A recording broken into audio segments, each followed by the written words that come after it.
رضی اللہ تعالیٰ عنہ فرماتی ہیں کہ یہ جب 15ویں شعبان آئی نا تو میں نے حضور کو اپنے کمرے میں نہ پایا، میں پریشان ہو گئی، میں دیکھنے لگی پتہ نہیں حضور کہاں گئے ہیں۔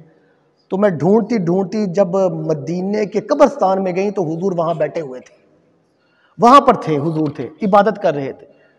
تو حضرت عائشہ جیسے پہنچی تو حضور فرمانے لگے عائشہ تم پریشان ہو گئی تھی؟ تو حضرت عائشہ عرض کرتی یا رسول اللہ میں نے سمجھا شاید آج آپ کسی اور اپنی زوجہ کے پاس چلے گئے ہیں۔ تو حضور فرمانے لگے عائشہ تجھے نہیں پتا آج کی رات کون سی رات ہے؟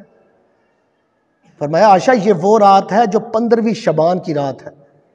اس رات کو اللہ تبارک و تعالی، حضور فرماتے ہیں اس رات کو اللہ تبارک و تعالی بنو کلب کی جتنی بکریاں ہیں ان بکریوں کے بالوں کے برابر لوگوں کے گناہوں کو معاف کر دیتا ہے، لوگوں کو بخشتا ہے۔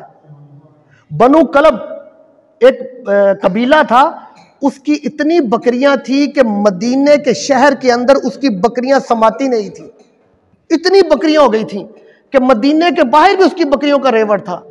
تو حضور کیا فرماتے ہیں کہ اس رات کو بنو قبیلہ کی جو بکریوں کا ریوڑ ہے ان کے جو بال ہیں ان بالوں کے برابر گناہ گاروں کو بخش دیتا ہے۔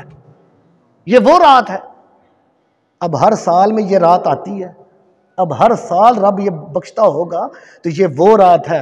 اور ہمیں چاہیے کہ اس رات کو ہم رب کی رحمت سے دور نہ ہو، رب کی رحمت سے ہم دور نہ رہ جائیں۔ یہ نہ ہو کہ ہم سو جائیں، یا یہ نہ ہو کہ وہ آج کل یہ بھی ہوتا ہے نا، وہ آتش بازی شروع ہو جاتی ہے، غلط کاموں میں شروع ہو جاتے ہیں۔ نہ، اس رات کو تم عبادت کرو، رب کے بارگاہ میں جھکو، رب کی رحمت حاصل کرو۔ اس رات میں تو رب کہتا ہے مجھ سے حاصل کرو۔ رب کی رحمت جس بندے کو مل جاتی ہے وہ تو پھر اس کے نعرے سمجھو وارے نیارے ہو جاتے ہیں۔ جب رحمت حاصل ہو جاتی ہے اس کی زندگی بدل جاتی ہے۔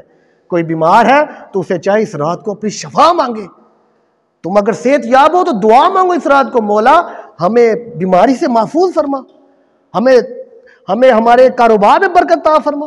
تم دعائیں مانگو، اللہ تمہاری دعا قبول کرے گا۔ رحمت رب کی